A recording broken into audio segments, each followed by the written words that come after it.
folks, it's Francis of Lola, marketersblackbook.com, internetmarketingforbeginners.com, and I just had lunch with a couple good friends of mine. Brian, who's on camera right now, you know him very well, Brian Hansen. Say hi, Brian. How's it going, everybody? And I also want you to introduce you to a friend of ours that we've known for the last maybe 6 months to a year. He came to our office, actually responded to a Craigslist ad of mine for some help in internet marketing. Was somebody who was looking to learn what we do.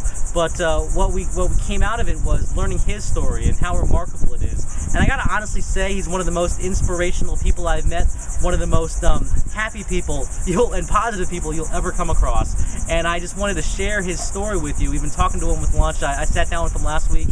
Brian and I sat down with him today, and just to kind of fuel our energy, because he has so much of it and so much positive enthusiasm and so much life from where he started. And I want to introduce you guys to Kay. So Kay, say hello.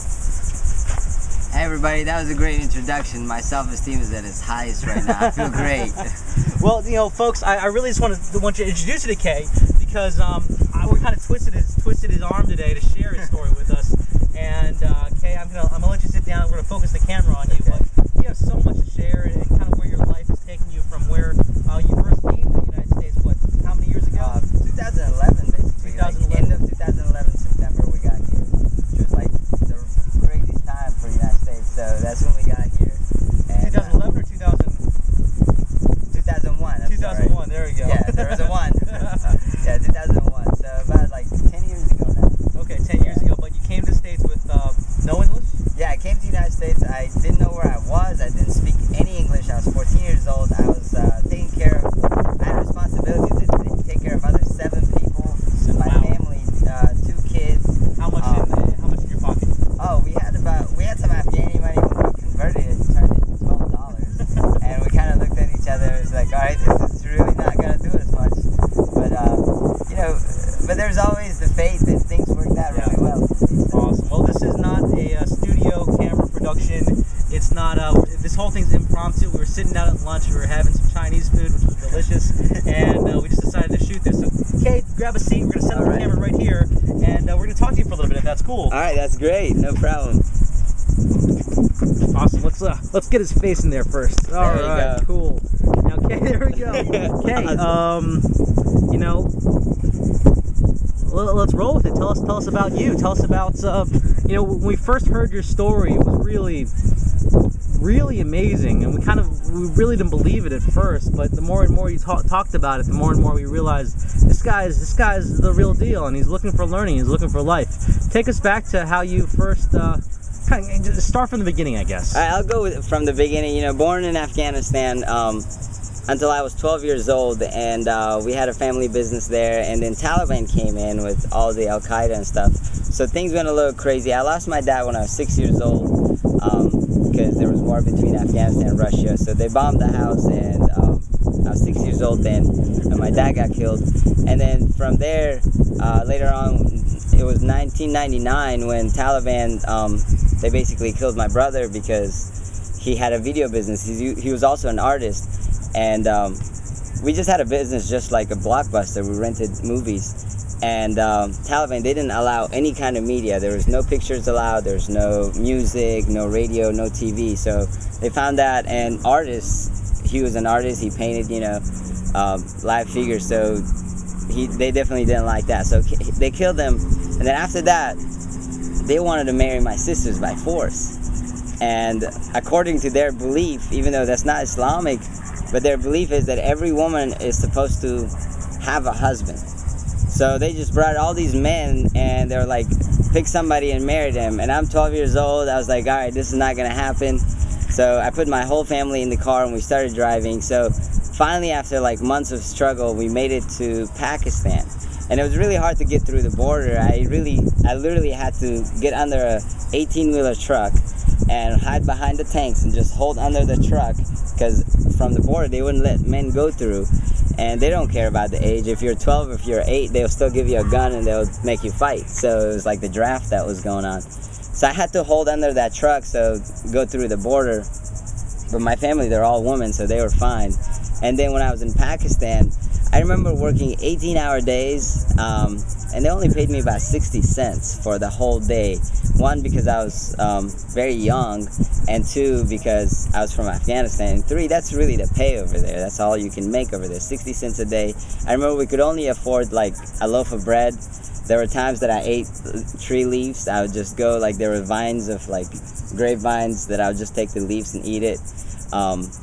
When I came to U.S., I remember I had like really green teeth because I had like, that's all I ate most of the time. So there were some hard times there. There was a time that I got sold as a slave and had to escape from that. So that Sold was as a slave? Yeah, it was pretty wild. And wow. Eventually one day I was on weekends over there. I started drawing people because I'm also an artist. So I learned something from my brother, and I was always passionate about drawing. So I started drawing people for money on the streets. And there was these couple of American ladies. They spoke the language, and they worked for United Nations and Lutheran Social Services. And they came, and I drew their picture, and then they got curious about my clothes because I couldn't afford shoes. So what I had was the crest of the tree. I'd pull it out and just wrap it around my feet because the streets were so hot. And they thought I was just being an artist and being expressive, but really what it was I couldn't afford shoes. So I just walked on that. So they tried to tip me, and I didn't accept the tip because I thought they were feeling pity for me, and I didn't like that. So I was like, I just asked for that 25 cents, and I just want that for the money. And then they were like, no, we want to help you. So they came into our house, and at that time there were 8 of us living in one bedroom, and we had no carpet. It was just concrete. There was no AC, there was no fan. And imagine, Pakistan is just as hot as Florida. I mean, it's just really hot. And living there was just really hard. So they came in and they saw the life we were living, and they were like, oh, we want to help you. And they took our pictures, and then they interviewed. Within 3 months, they came back, and they said, you guys are going to the United States. So when I came to U.S., here's what happened. I didn't know why I was here, one. Two, I didn't speak any language. I didn't know any English whatsoever. I'm 14 years old. I can't really get jobs. And all of a sudden, we have this debt because the money they spent to bring us here, we had to pay it back. And I'm at the same time, I'm scared that why are we here? Are they gonna is there some kind of smuggling going on? Or are they gonna cut us up, sell our kidneys or something? So all these thoughts are going through my head. There were times I thought I was dead, this was heaven, and I would call back, overseas and ask about myself from people that I knew. What happened to Khalid, and then what happened to Kay? And they would say, well, I think they went to the United States. So I just accepted it. And then from there, I started, I couldn't get a job because I was 14, didn't speak English. So the first thing I did was I memorized a dictionary. It was 40,000 words, and after that I could understand whatever people said, but I couldn't really respond. So I just kind of immersed myself, with a lot of Americans, and picked up language really fast. And then there was an article written about me, and the school was like really amazed that I learned it that fast. I passed all the exams, like the English exams and everything, the first time. So that was pretty cool. I couldn't get jobs, so I built this bicycle, and I would go to the flea market. There's a local flea market here, and I'd draw people for money. And that's when I met this gentleman. His name is Syed, and he eventually married my sister. But the cool thing about him was he was an entrepreneur, and he had some laundry business, and I worked. He was like, "Are you looking for a job?" I worked for him a little bit, and then he sold his businesses, and then from there I picked up whatever he knew. So I had the log books because he was just gonna throw them away anyways. So I started calling his customers, and I would say, "Hey, I can clean your clothes." Even though the business is gone, but we're keeping in touch with the, loyal customers. So what I would do is I'd pick up their clothes from their home. I'll take it to another dry cleaner. I charged $3 per garment, and I'd take it to a dry cleaner that charged like $2 per garment. And I was just a middle guy. I'll pick up the clothes, take it to them, and they would clean it. So that's how I generated some income. I was able to pay the debt we had. Starting off as an entrepreneur, even at a young age. Yeah, I was still in high school. Yeah. And I remember my first site, I had this site where I was selling my drawings and my paintings. And it wasn't very successful because I didn't know anything, but all of my classmates in high school, they all ordered drawings, they all bought my stuff. So that was pretty cool.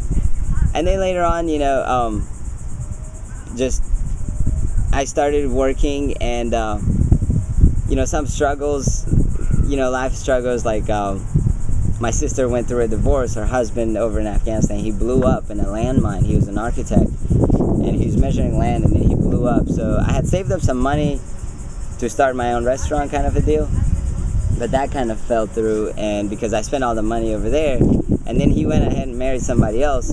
So that was very hard a stage of my life. But you know, we went through all that, and then later on I got you know, exposed to the marketing field, and I was so curious. You know, the first guy I heard about was Frank Kern.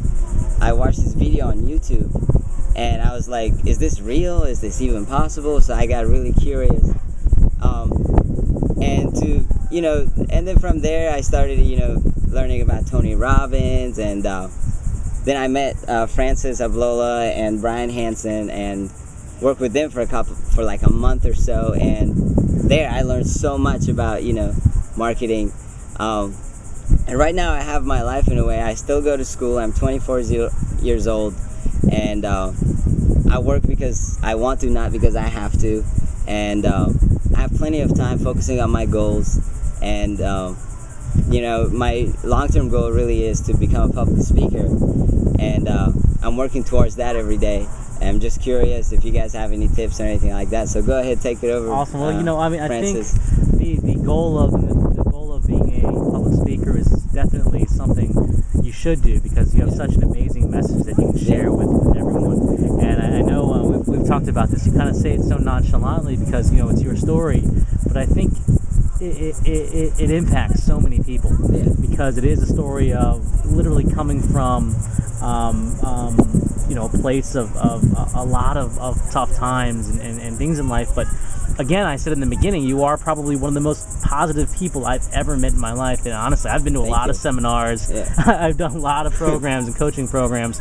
But you know, we sit down for lunch. We just started kind of sitting down for lunch every week, and kind of discussing sort of life's issues, and marketing things and life things, and I, you know, we're both getting stuff out of this. You know, you're learning some more into marketing things, but for me, it's being exposed to kind of what makes you tick. And I think it's amazing to see how, you know, growing up here in the United States, I take everything for granted, and I know that. And there's something you said for us. Actually, you know what? You guys, you can probably see in the background or not, we're actually at the beach right now, and this is right outside of our office. In our videos, you've probably seen this before, but Kay, you told me a story about when you were growing up, and you kind of escaping to the beach and sort of escaping to your freedom, and then you come here. Tell me about that. Tell everybody watching that. That's an amazing story. I'm glad you remember that, because you reminded me of that, because when I was little in Afghanistan, life was really hard. You would go to sleep. When you went to bed, you were always fearful that you wouldn't make it to the next day. It was rockets launching, bombs firing everywhere. We didn't have windows anymore because they would always blast. You know, like a lot of times I would sleep on the bed. In the morning I would wake up off the bed because some bomb exploded and the whole house shook. You know, so I was very scared. A lot of times I would wrap a towel around my head so I couldn't hear anything. You know, and I was like, you know, if I'm gonna die, I just want to die and sleep, whatever. But at night I had a very hard time sleeping because, you know, I was like 6, 7 years old or 8 years old, and sleeping was very hard. So I created this world inside of my head, and what it was just this open green field. When I laid in bed, I would just close my eyes and imagine I was in this open green field where, like, it was just really peaceful. And then on the other side of this green field, there was like a beach, there was like an ocean, and it was blue, clear water, and there was birds flying, and there was that perfect breeze. You know, like, it was just perfect, relaxing breeze where you could feel just totally free. And I imagined that. And years later, when we first came to Florida, that is the dream. That's the life I had imagined when I was 8 years old. And when I saw it, I was in such a big shock that I couldn't believe it. For the longest time, like I said, I thought I was dead and this was heaven, you know, because this was so real, it was so raw that I recognized it, you know, and like sometimes I get like really emotional about it, you know, like I've cried, like when I remember this. It was a very intense experience, and it's very real, this happened, and I don't know what it was. Actually, as you say that, the breeze is going right now. I'm not sure if you guys can, it's probably messing up the audio on the computer, on the monitor here, but I wanted to show you guys watching this, and right here we're at the park, and it's a big open green field. It's about an acre wide park, and you know, right here there's Kay, and there's Brian. What's happening, Brian? Hey, everybody. And right over there, if you guys can see it, is the Atlantic Ocean. So that's kind of sort of exactly what you were picturing, isn't it? Absolutely. It was like I said, it was so real for me that the first time I came to the beach and I just broke into tears and I was shaking, and it was very intense. Even right now, like those emotions are coming back, and but I never knew what was those principles. I know it now. What was working? You know, it's like Einstein said. You know, imagination is the window, like the preview of upcoming adventures or whatever. So basically, that's what it was. But I didn't know back then what was going on, and I was in such shock. But a lot of things like that happened. You know. Yeah. So tell me, you're kind of on this mission. I know you're an amazing connector, and we've talked about this a bunch of times. Honestly, I know I'm on camera a lot, but I'm a big introvert, and you have this natural ability to connect with people. And I don't know if it's born, and we've talked about this. I know it's something you've developed over time. Tell me about the sort of mission you're on to kind of help people connect with themselves and find opportunities in life. Because another thing is you're a great opportunity finder. So tell me about your mission to connect with others, and then I'm gonna follow up with that question is finding opportunities to connect and opportunities to kind of live this life you live. Okay. Well, first of all, you know, when I first came to U.S., one of the hardest challenges I had to overcome was the fact that I came into a culture where I came into a country where I had no friends, I had no family, I didn't speak the language, I didn't know where I was, and I didn't know where I was gonna go. And you thought you were dead. And I thought I was dead for a while, right? Then I went to high school, and in high school, I had no way to connect with anybody because I didn't have anything in common with anybody. I wanted to have friends, but I was being made fun of, you know? So that was my drive. I didn't care about, you know, like, I guess the thing I did was I always focused on what I should do, right? So I was like, all right, so people think I'm weird because in high school I dressed differently. At the beginning, you know, in Afghanistan, since water is a scarce resource, people don't shower every day, you know, and I came up with that mentality. So I would shower maybe once or twice a week, and people were like, "Hey, you stink," you know. So I picked that up, but that was the first thing. I wanted to have friends, and I didn't have friends. So I guess like because of that challenge, I got so good at being able to connect with other people, you know. I just I started now at this point, like Francis said, I can make friends very quickly anywhere I go, you know. I guess like maybe that made me an extrovert, but yeah, like my ability to connect with people started in high school because I would be attracted to a girl, like totally attracted to her, and then she would just reject me because I was weird, right? And I didn't blame her because it wasn't her fault, you know. I knew there was something that I had to do, and I did. And now, you know, I actually dated that girl, you know, eventually. But that's where it was, the ability to connect. And right now my mission is to help people, you know, have a stronger, you know, social connection, stronger friends. Like, I guess I could say a social life, like a stronger social life, because most people, they don't really have that social support that they need. It's such an important thing to be able to connect with someone, right? Absolutely, because you know you can be, no matter how happy you are anywhere else in your life, like you can make a lot of money, but if you're not happy in your relationships, you're not going to be happy, you know. And we just have that need to really connect with other people and share our lives, share the experiences. Like I could go to the beach by myself all day, but eventually it's gonna get boring. And I could go with friends. It's extra fun. So. Life is a collection of experiences, and you always need someone to share that with. Absolutely. One of the things that's so amazing about you, outside of this positive career you get off, and everybody on camera can kind of sense this sort of coolness about Kay that just kind of, we call him Kay, Khalid, that really resonates around him. But one of the things is you've been able to leverage your ability to connect with people into money-making opportunities. And I know this video is not about money-making opportunities, but one thing I wanted to share with everybody, which is so cool, is that you're able to sort of make money out of thin air, out of opportunities that other people wouldn't see. And I know you're doing some stuff in real estate right now, and we don't have to go into all the details and everything, but 24, you're kind of this budding real estate mogul. You're doing a lot of things with auto dealerships and things like that that are working well, but it's about finding opportunities and connecting with people. Talk about that a little bit. Yeah, basically, the business of, like, when I went into the car business, for me to get a license, it was just too much cost. So what I did was, like you said, I was able to befriend people so fast. So I made friends with a lot of people who own dealerships, and I just partnered with them. So we work together. It's their lot, their license. I'm just the guy involved with the dealership, but I make just as much as they make a lot of times. And it was all because of that relationship you made with an industry you don't know about? Absolutely. And people that I've never met, and they actually invited me, some of them. They were like, you should come and work with us. You're an awesome, cool dude. I was like, yeah, I'd love to. Why not, right? But and also your ability to sell. I mean, because obviously this is a one-on-one relationship. You're selling cars, sort of as your own independent dealer, but being able to talk to someone who you've never met and build that trust, that's a cool thing. Tell me about that. Yeah, at this point, I feel like, communication is my biggest thing. I can communicate with anyone, make anybody laugh real quick, connect with them, and build trust with them. And I think that comes from, I'm very sincere about, the people I connect with. I listen to them. I really do listen, not just like because I want to hear them, but I want to understand where they're coming from. And I always seek to learn. Anybody I meet, that is my thing. I think that's my biggest thing. When I meet these people and I ask them, hey, can you tell me some things?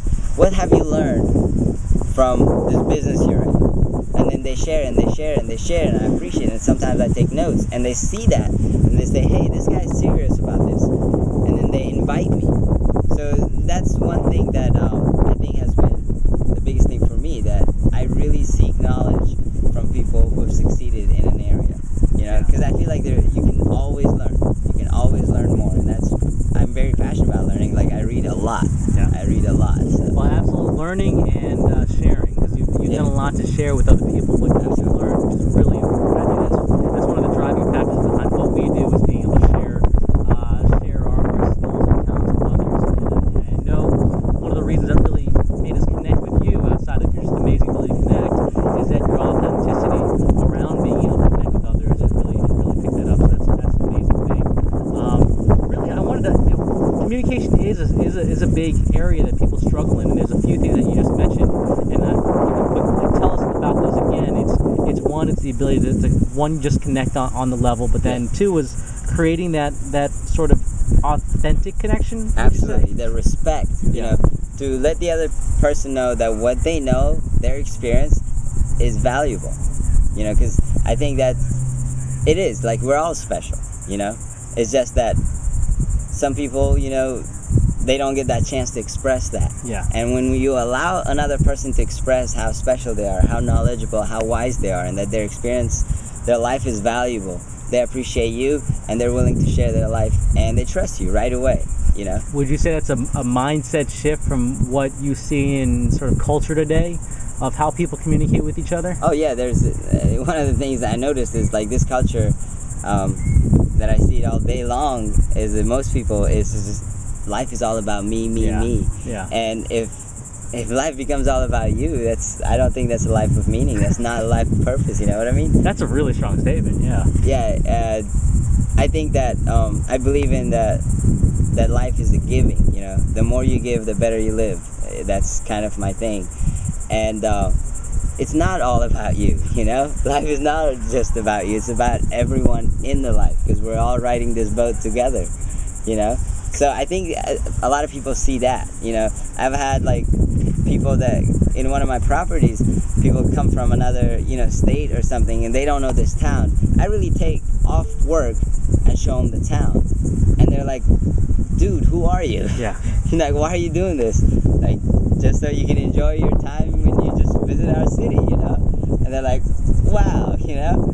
And that's something that, of course, most landlords don't do, Yeah, you know? exactly. But I know what it's like when you go somewhere in an environment where you don't know anybody, you don't know anything, and you're alone. And I know how that feels, because I felt that way for years. And I don't want anybody to feel that way. So that was my goal. Even in college, I try to help, you know, college students connect with each other, create social clubs, things like that. Actually, if you want to share what I'm doing with my university right now. Yeah, let's talk about it. I'm creating a group because I went to a couple of universities. I went to University of Florida, and then before that I went to University of Central Florida. And one of the challenges I faced there was I was in a new city. I didn't have any friends there. And I was alone, basically, you know, and I wanted to have a community where I can hang out with people and, you know, have a social life, have that college life. And the same way in my university, that is the common factor. Most students who come from other states here, they have no friends. They don't, you know, they have hobbies, they want to do things, but they don't have any friends to do that. But they don't know this town, they don't know where to go. So I created this group, and right now we have about 30 some members, because it just started a couple of weeks ago, so it's grown really fast, and I'm very excited about it. But people are so excited to be in the group because we hang out. Like, we had a beach barbecue, and you know, we went surfing, we went through Frisbee one day, and that was really fun. We went and watched the Suns game, the baseball game, and that was really cool. We also went to some clubs and watched some live music, and they really enjoyed that, and they were like very grateful. And people were coming up to me. There's one guy, he was almost in tears. He was like, oh my God, thank you so much for doing this. He was like, I've been here for 6 months and I had no friends. And I was like, wow, you know. And it just took me back to the time where I felt that way, you know. And I was like, you know what? This is what I wanted to do, and I'm doing this, and it feels like you get that sense of fulfillment. You're like, oh my God, you know? Absolutely. Yeah, I'm able to contribute to my community, to the people who helped me when I used to struggle, you know? So that's what I'm doing with university, and the long-term goal is to be able to get the whole university involved, and even spread it to outside of the university and your message across the world. Because I think there's power in the community. And when these people come together and they share their hobbies, they'll also share, you know, ideas. And there's so much you can learn from that. So I'm excited about that. I'm very excited. That's very cool. You know, one of the things is we kind of touched on this, but you're an entrepreneur and you're a hustler, and your ability to take action. And I want to ask you a question about that, because right now we've sort of alluded to it. You're working and you're selling cars, you know, with something you had no experience with, and you're doing very successfully. And you're renting out real estate as a landlord at 24 years old, and you're making money that way. And you're also working part time because you don't need to, but because you want to, because you're saving all of the money that you earn from your entrepreneurial efforts into these other things. So you're willing to work part time just because, you know. And I love that job. It's a lot of fun. It's like I go and meet people, so that's great. Exactly. So what's an amazing thing is that you take an idea and you take action on it. Yeah, absolutely. I want to ask you about that, because I think we work with a lot of students, and people come to us and, you know, what's the key to success, and they're looking for a trick, or they're looking for a marketing skill, or they're looking for something else, but in reality it's just movement and action, because the universe rewards action, and I believe that, and I know you do too. Tell me about what drives you to take this action. I don't know, I think there's excitement in creation. You know, there's no excitement in maintenance, but there's a lot of excitement in creation. Yeah. And I like to create new things, you know, like I get charged about it, but also I just get up and do it, you know, because if you sit and focus about something, you know, it's just going to overwhelm you. You know, I've had times where, you know, I thought of something and I sat there and tried to like think about it or plan it, make it perfect. You know what, just take imperfect action, you know, just to start, because one thing leads to another, and that's the best part. Absolutely. You know? One thing leads to another, and eventually you find yourself in a place like I am right now. You know, I make nice money, I have plenty of time to do what I love to do, I meet really cool people, I love my job, you know, so life is great, but really the action is just get moving. Yeah, you know, absolutely. Get up and go for it. You know, I think like I'm never afraid of failure because I just don't believe in failure. You know, I don't believe like you can fail. Why would you fail? It's just life, right? Yeah. Who cares? Because eventually we're all gonna die, right? Like, just think about it. Sometimes I sit around and like, all right, 10 years ago, the stuff that I'm worried about is not even gonna matter, right? So I just get up and do it. If I fail, I fail. You know, it was something like last night I went out with friends, and this was kind of funny, but they double dared me to go and dance in the middle of like this group of like there's 20 girls, and I think there was like a bachelorette party, and they're like go in there and dance in the middle, and there's some old people in there. So I just went and did this funky dance right in the middle, and at first I was like, they're gonna probably pour drinks on me, right? And it turns out, you know, they started giving me their numbers, and they thought that I was really funny, and then they were like, hey, come hang out with us, and I was like, oh wow, this is really cool, you know? But There's an action you took. yeah, you just go for results it. and see what Yeah, happens. who cares? And there's an important business lesson in there. As you go in, you do something, you see what happens, you see the results. If it works, awesome. If Yeah. it doesn't, you try something else. Right? Exactly. Yeah. There's no such thing as failure. What is that? You know? You mentioned something, you know, imperfect action is still action, right? And, Oh, yeah. And I can tell us this video here. We were just to kind of do the behind the scenes. We were looking for locations, and we're thinking maybe we can do it over the week. I had a camera in my pocket, and we just had we're like, lunch, and we go just with shot it. a video, right? Yeah. And this isn't a scripted thing. This isn't, but it's an action. We didn't even plan this. We just wanted to get lunch. Exactly. Lunch, right? We wanted to get lunch. We got extra fortune cookies. That was Exactly. awesome. So there's an important thing, and I guess to wrap it up, you know, kind of on that note is, you know, you've actually shared a ton of different things with us. I hope people watching this video really understand that it doesn't take a lot of opportunities in life. It's taking the opportunities that you're given, or see opportunities and make them, and then create that connection, that authentic, real connection with people. So, you know, I hope this isn't the last time that you guys hear from Khalid, because he has a lot of things that he's willing to share and contribute. You know, I want to have you come and speak at our next event also. Yes, but I'm excited about that. Yeah, please do. So you're forming a blog right now, right? Yes. And you're gonna be telling more about your story, because we kind of touched upon things here. Yeah, but we just touched it. I mean, Yeah. you know, at 24 years of life, you know, you can't just wrap it in an hour, right? Exactly. But there's a Yeah. lot of impactful things that you have to share with the world, and I'm really looking forward to seeing more about you and your story. And we've talked about you making some videos here in the future, kind of going into detail on that. And so I encourage everybody to keep an eye on that. Keep an eye on Facebook. I know you're putting it on there. You're starting your own blog. To share more stories and your life lessons, because again, at 24 years old, you're doing some amazing things, man. And again, one of the reasons why I enjoy being around you is you do put out this amazingly positive aura that I think we all need more of in life. So, you know, any last words that you want to share with everybody? Last word, like I said, you know, what we talked about is just keep going and enjoy your life, because you live only once. You know? That's right. Awesome. Yeah. Okay. Thank you very much, Ryan. I just wanted to, I didn't get a chance to share anything yet, and so before we wrapped up, Kay doesn't know this, but he's probably the most inspirational person I've met in my life. I've heard so many stories over the years, especially when I once worked in the information marketing business before this. I continue to hear entrepreneurs say that they can't make it because there's always an excuse. I don't have enough time in the day, or you know, I don't have enough money, or I don't have any support. Just excuse after excuse after excuse.